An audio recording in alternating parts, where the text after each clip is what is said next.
یہ بھی ہوتا ہے کہ کسی کو کسی عمل خیر کی توفیق ہو جاتی ہے تو وہ اس پر اللہ کا شکر کرنے کی بجائے دوسرے لوگوں کو جو فی الحال اس توفیق سے محروم ہیں حقارت کی نظر سے دیکھنا شروع کر دیتا ہے۔ بعض اوقات کسی کو نماز پڑھنے کی توفیق مل گئی تو وہ بے نمازیوں کو حقارت کی نظر سے دیکھنا شروع کر دیتا ہے، تو یہ اس کے عمل کا عجب اس کے عمل کو برباد کر دیتا ہے۔ اگر اللہ نے آپ کو خیر کی توفیق عطا کی تو آپ ان لوگوں کو خیر کی طرف لانے کی کوشش میں لگ جائیں جو خیر کی راہ پہ نہیں ہیں۔ بے نمازیوں کو نماز کا عادی بنانے کے لیے آپ کی جد و جہد شروع ہو جانی چاہیے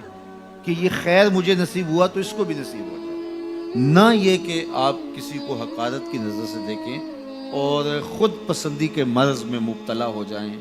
کہ دیکھو میں نمازی ہوں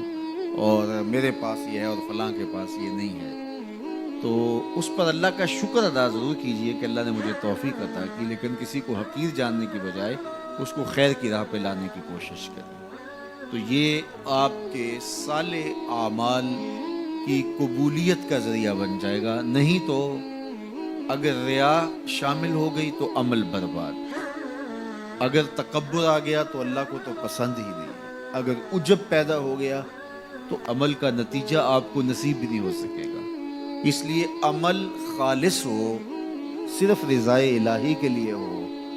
وہ عمل مرد نے کیا ہے یا عورت نے کیا ہے اس سے غرض نہیں ہے، شرط ہے کہ ایمان کے ساتھ اس نے صالح اعمال کا ذخیرہ جمع کیا ہے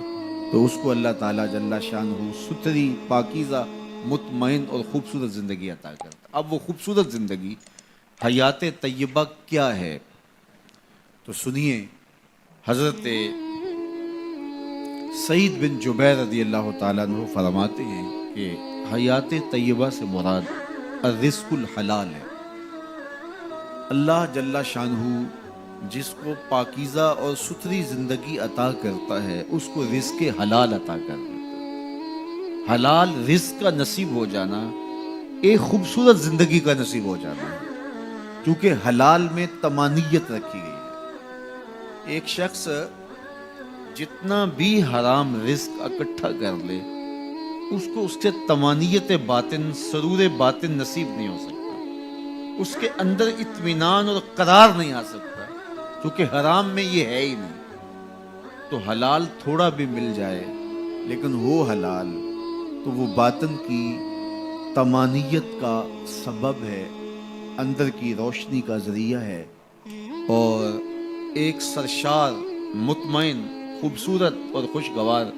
زندگی کی ضمانت ہوتی ہے رزق حلال۔ اللہ ہم سب کو اپنی جناب سے